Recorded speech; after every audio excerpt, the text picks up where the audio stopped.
बिस्मिल्लाहिर्रहमानिर्रहीम। अस्सलामु अलैकुम वरहमतुल्लाहि वबरकातुहू।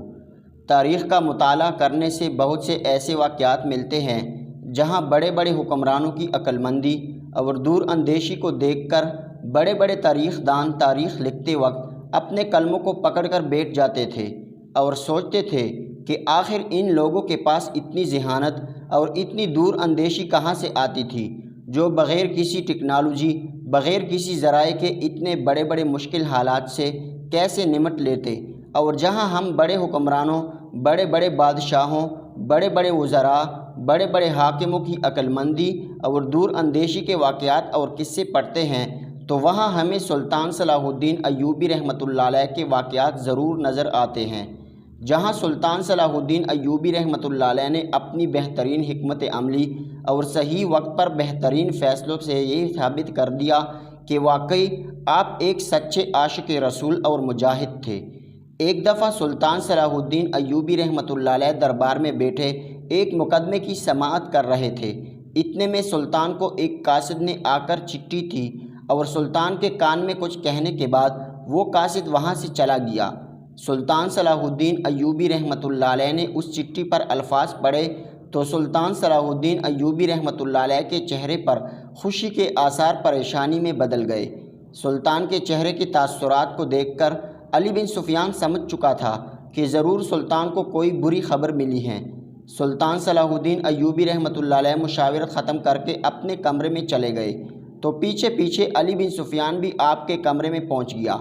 सुल्तान से अर्ज़ करने लगा, सुल्तान मुअज़्ज़म, ऐसे क्या खबर आई जिसने आपके चेहरे के तासुरात को बदल दिया? तो सुल्तान सलाहुद्दीन अय्यूबी रहमतुल्लाह अलैह ने अली बिन सुफियान को कहा, मेरे जासूसों से मुझे एक ख़बर मिली है कि रोमसन वादी में एक बहुत बड़ा कबीला आबाद है और इस कबीले का सरदार इन पर बहुत जुल्म कर रहा है। ये छोटे छोटे कबाइल पर अपने सिपाहियों से हमला करता है और वो कबाइल को यरगमाल बनाकर इनकी औरतों और मर्दों को अलग अलग जगह पर नंगा करके कैद कर लेता है। अली बिन सुफियान ने कहा, सुल्तान मुअज़्ज़म, आप मुझे खुलकर बताएं, मेरी समझ में कुछ नहीं आ रहा। क्योंकि अली बिन सुफियान सुल्तान सलाहुद्दीन अय्यूबी रहमतुल्लाह अलैह के बहुत चहेते साथी थे। लिहाजा सुल्तान ने फरमाया कि ख़बर के मुताबिक इस जालिम सफ़ाक सरदार ने अपने कबीले के साथ ही दो बड़ी हवेलियाँ बनवाई हैं। इनमें वो जिन कबाइल पर हमला करता है इनके मर्दों और औरतों को नंगा करके एक हवेली में इन नंगे मर्दों को छोड़ देता है और दूसरी हवेली में नंगी औरतों को छोड़ देता है और इस हवेली के ऊपर कोई छत मौजूद नहीं। वो इतना जालिम और सफ़ाक इंसान है कि अगर सर्दी की शिद्दत से कोई मर्द या औरत अपने हाथों से अपने जिस्म को या अपनी शर्मगाह को छुपाए तो इनके ऊपर खड़े सिपाही इनको पत्थर मारते हैं और इनको छोटी कंकरियां और पत्थर मिलाकर खुराक दी जाती हैं और पानी पीने को एक कड़वा जो कि गंदा पानी इनको दिया जाता है। तो ये सब सुनकर अली बिन सुफियान ने कहा, सुल्तान मुअज़्ज़म, आखिर वो सफ़ाक जालिम सरदार ऐसा क्यों करता है? तो सुल्तान सलाहुद्दीन अय्यूबी रहमतुल्लाह अलैह ने कहा, वो जालिम और सफ़ाक सरदार लोगों को नंगा देखना चाहता है और न जाने क्यों इंसानों से सख्त नफ़रत करता है। तो अली बिन सुफियान ने कहा, हुजूर, आखिर एक छोटे से कबीले का सरदार इतना ताकतवर और मजबूत कैसे बन गया कि इसने कई कबीलों पर हमला करके इनका नामो निशान मिटा दिया? तो सुल्तान सलाहुद्दीन अय्यूबी रहमतुल्लाह अलैह ने कहा कि वो बहुत ही चालाक और शातिर हैं और वो इसी तरह घात लगाता है कि कबीले के सिपाहियों को बिनक भी नहीं लगती और जिस कबीले पर वो हमला करता है वो इनके सिपाहियों को अपने मोहताज करके अपना सिपाही बना लेता है, क्योंकि सिपाही शर्मिंदगी की मौत मरने से बेहतर इसके सिपाही बनना पसंद करते हैं, जिसकी वजह से इसके पास सिपाहियों का बहुत बड़ा लश्कर तैयार हो चुका है और इस हवेली में इसने हज़ारों की तादाद में मर्दों और औरतों को नंगा करके रखा हुआ है। जब ये बात सुल्तान सलाहुद्दीन अय्यूबी रहमतुल्लाह अलैह ने सुनी तो आप बड़ा परेशान हो गए और अली बिन सुफियान को कहा कि मैं कसम खाता हूँ कि जब तक मैं इन मासूम और मज़लूम औरतों और मर्दों को इस जालिम सरदार से आज़ाद नहीं करवा लेता उस वक्त तक मैं चैन से नहीं बैठूँगा। अली बिन सुफियान ने सुल्तान से कहा, हुजूर, हम इसके इतने बड़े लश्कर से कैसे जंग लड़ेंगे? तो सुल्तान ने कहा कि मैं इस जालिम सरदार को इसी ही की जाल में फंसाकर कुत्ते की मौत मारूंगा और किसी मजलूम को एक खराश भी नहीं आएगी। सुबह हुई तो सुल्तान सलाहुद्दीन अय्यूबी रहमतुल्लाह अलैह ने अली बिन सुफियान को फरमाया इस कबीले पर हमला करने से पहले मुझे 2-3 दिन में चंद अहम मुकदमे निपटाने हैं। वो चंद अहम उमूर निपटाकर हम एक ऐसी हिकमत अमली तैयार करेंगे जिससे हम इस सरदार पर हमला करके इसके कबीले को आग लगा देंगे और इन तमाम मजलूमों को रिहा करवा देंगे। फिर सुल्तान सलाहुद्दीन अय्यूबी रहमतुल्लाह अलैह घोड़े पर सवार हुए और रवाना हो गए। इसी सफ़र के दौरान सुल्तान सलाहुद्दीन अय्यूबी रहमतुल्लाह अलैह का गुज़र एक बाज़ार से हुआ।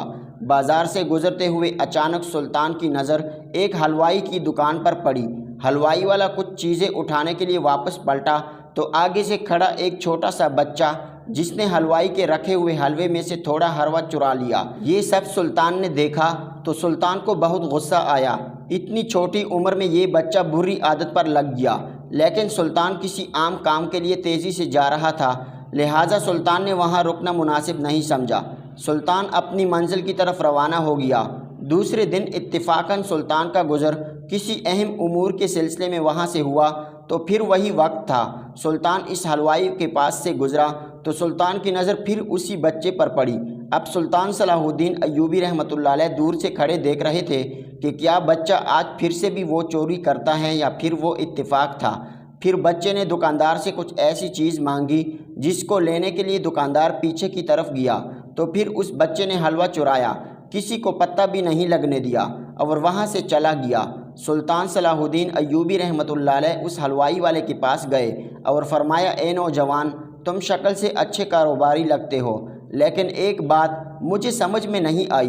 तो वो नौजवान कहने लगा, भाई आप किस बारे में बात कर रहे हैं? तो सुल्तान सलाहुद्दीन अय्यूबी रहमतुल्लाह अलैह ने कहा कि इत्तिफाकन मैं कल भी तुम्हारी दुकान के पास से गुज़रा और आज भी तेरी दुकान के पास से, तो मैंने देखा कि कल भी बच्चे ने आपसे कुछ ऐसी चीज़ मांगी जिसको आप लेने के लिए दुकान के पिछले हिस्से में गए तो उस बच्चे ने आपके हलवे में से हलवा चुरा लिया, और आज भी जब मेरा इत्तिफाकन वहाँ से गुज़र हुआ तो मैंने देखा कि फिर बच्चे ने आपसे कुछ ऐसी चीज़ मांगी जिसको लाने के लिए तुम जैसे ही पीछे की तरफ गए तो उस बच्चे ने वहाँ से हलवा चुरा लिया, लेकिन तुम्हें फिर भी पता नहीं लगने दिया। जब ये बात उस हलवाई ने सुनी तो मुस्कुराने लगा और कहा, भाई साहब, ज़िंदगी के कई साल इस कारोबार को करते हुए गुजर गए हैं, क्या तुम्हें लगता है कि मेरी चोरी हो रही है और मुझे पता नहीं? तो सुल्तान सलाहुद्दीन अय्यूबी रहमतुल्लाह अलैह ने हैरत ज़दा नज़रों से देखा और कहा कि अगर तुम्हें पता है कि वो बच्चा तेरी चोरी करता है तो तुमने इसे रोका क्यों नहीं? तो ये सुनकर उस नौजवान की आंखों में आंसू आ गए और कहा, भाई साहब, ये एक राज है, अगर ये राज आप मालूम करना चाहते हैं तो जब कल बच्चा हलवाई की चोरी करे तो आप इसका पीछा करना और इस राज के बारे में मालूम कर लेना कि आखिर वो बच्चा हर रोज़ मेरी दुकान से हलवा चोरी करता है और बावजूद इसके कि मुझे पता चल जाता है, लेकिन मैं इसका पीछा क्यों नहीं करता। सुल्तान बड़ा हैरान था। सुल्तान सलाहुद्दीन अय्यूबी रहमतुल्लाह अलैह अपनी मंजिल की तरफ रवाना हो गए। वापसी पर सुल्तान का गुज़र उस जगह से हुआ तो अब सुल्तान इस इंतज़ार में था कि वो बच्चा दुकान पर आए और इस हलवाई वाले की चोरी करे, और जब वो पीछे की तरफ जाएगा तो मैं इसका पीछा करूँगा। सुल्तान सलाहुद्दीन अय्यूबी रहमतुल्लाह अलैह इंतज़ार में थे कि अभी वो बच्चा आया। उसने मिठाई वाले से कुछ और चीज़ें लीं और जब वो मिठाई वाला पीछे की तरफ गया तो उसने फिर से हलवा चोरी किया और दुकानदार को भी पता नहीं चलने दिया और वो चीज़ें लेकर वापस की तरफ पलट गया। सुल्तान सलाहुद्दीन अय्यूबी रहमतुल्लाह अलैह उसका पीछा करता जा रहा था और वो बच्चा पैदल चलता जा रहा था। पीछा करते करते सुल्तान सलाहुद्दीन अय्यूबी रहमतुल्लाह अलैह ने देखा कि वो बच्चा एक छोटी सी झोंपड़ी में दाखिल हुआ। सुल्तान हैरान था कि ये बच्चा झोंपड़ी में क्या करने गया है। ये तो खुश्तहाल झोंपड़ी देख रही हैं और इसको देखकर ये नहीं लगता कि इसमें कोई रहता होगा। सुल्तान सलाहुद्दीन अय्यूबी रहमतुल्लाह अलैह घोड़े से उतरे और उस झोंपड़ी के दरवाजे पर गए तो अंदर से किसी के ऊँगने की आवाज़ आई। जब सुल्तान सलाहुद्दीन अय्यूबी रहमतुल्लाह अलैह अंदर गए तो एक बूढ़ी औरत, जिसकी नज़र बहुत कमज़ोर थी और बड़ी मुश्किलों से वो हलवा खा रही थी। सुल्तान ने जब इसको देखा तो इसके मुंह में एक भी दांत नहीं था, और जब सुल्तान ने पीछे ख्याल दौड़ाया तो फिर सुल्तान की समझ में आ गई कि इतना छोटा सा बच्चा होकर जब चोरी करता है तो ये चोरी नहीं अपनी माँ के लिए, न ही अपने बाप के लिए, न ही अपनी बहन भाइयों के लिए और न ही अपनी ज़ात के लिए, बल्कि एक बूढ़ी औरत جو اس کی کچھ نہیں لگتی اس کے لیے کرتا ہے اور اس بوڑھی عورت کو حلوہ دے کر اپنا سامان لے کر گھر کی طرف چلا جاتا ہے۔ معلوم کرنے پر پتہ چلا کہ اس بچے کے ماں باپ بہت کنجوس اور سخت ہیں، لہٰذا وہ اپنے پیسوں سے بھی اس بوڑھی عورت کو کچھ نہیں کھلا سکتا، اس لیے مجبوری میں آ کر وہ اس حلوائی والے کی چوری کرتا ہے اور جا کر اس بوڑھی عورت کو کھلاتا ہے۔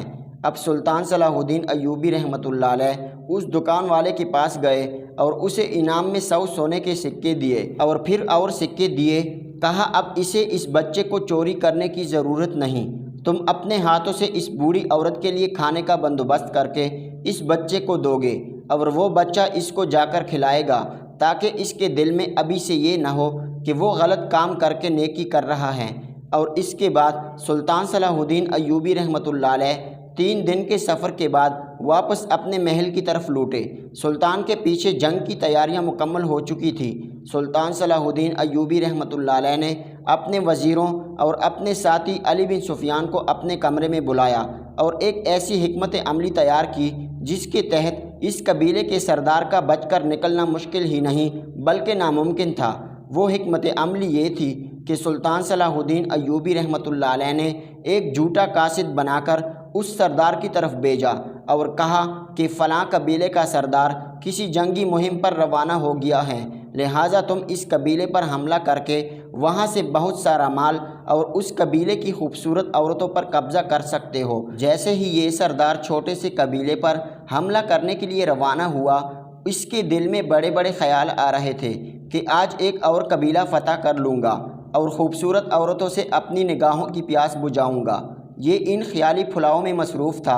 پیچھے سے سلطان صلاح الدین ایوبی رحمۃ اللہ علیہ نے اس کے قبیلے پر حملہ کر کے اس کے قبیلے کو آگ لگا دی اور تمام عورتوں اور ننگے مردوں کو رہا کرا لیا۔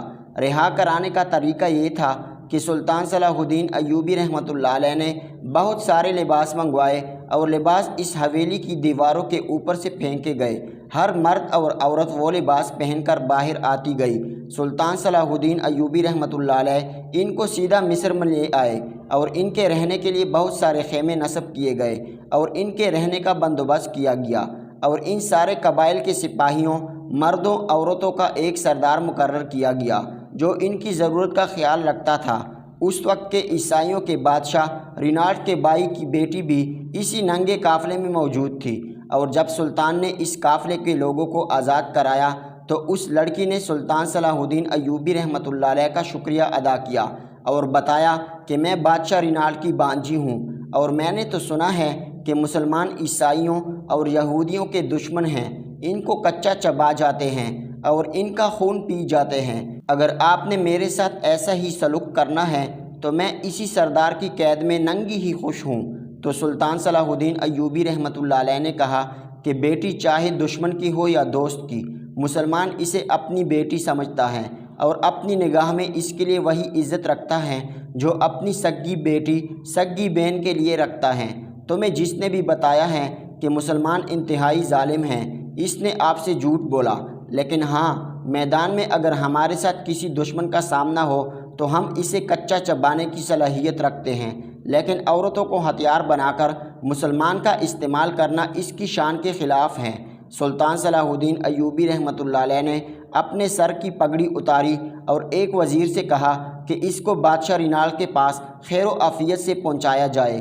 اس لڑکی نے جب سلطان صلاح الدین ایوبی رحمۃ اللہ علیہ کے یہ الفاظ سنے تو بڑی حیران ہوئی اور دل میں سوچنے لگی کہ مجھے مسلمانوں کی تاریخ غلط بتائی گئی ہے۔ اس لڑکی نے فوراً سلطان سے کہا کہ آپ مجھے کلمہ پڑھائیں، میں مسلمان ہو کر جانا چاہتی ہوں۔ اگر مسلمان آپ جیسے ہوتے ہیں تو عیسائی اور یہودیوں کو میں دیکھ چکی ہوں، تو بلا شبہ مسلمان اس کائنات کی سب سے عظیم قوم ہے۔ سلطان صلاح الدین ایوبی رحمۃ اللہ علیہ نے اس لڑکی کو کلمہ پڑھا کر مسلمان کر دیا اور ایک وزیر سے کہا کہ اسے بادشاہ رینالڈ کے پاس ایسے پہنچاؤ کہ راستے میں اسے ہوا بھی نہ چھو سکے۔ سلطان صلاح الدین ایوبی رحمۃ اللہ علیہ نے اپنی عقل مندی اور حکمت عملی کو استعمال کرتے ہوئے اس سردار سے ان لوگوں کو بازیاب کروایا اور بعد میں کھلے عام جنگ کر کے اس سے فتح حاصل کی اور وہاں پر ایک مسلمان وزیر کو تعینات کیا اور یہ قبیلے والے اپنی آزادانہ زندگی گزارنے لگے۔ اور سلطان صلاح الدین ایوبی رحمۃ اللہ علیہ کو دعائیں دیتے رہے۔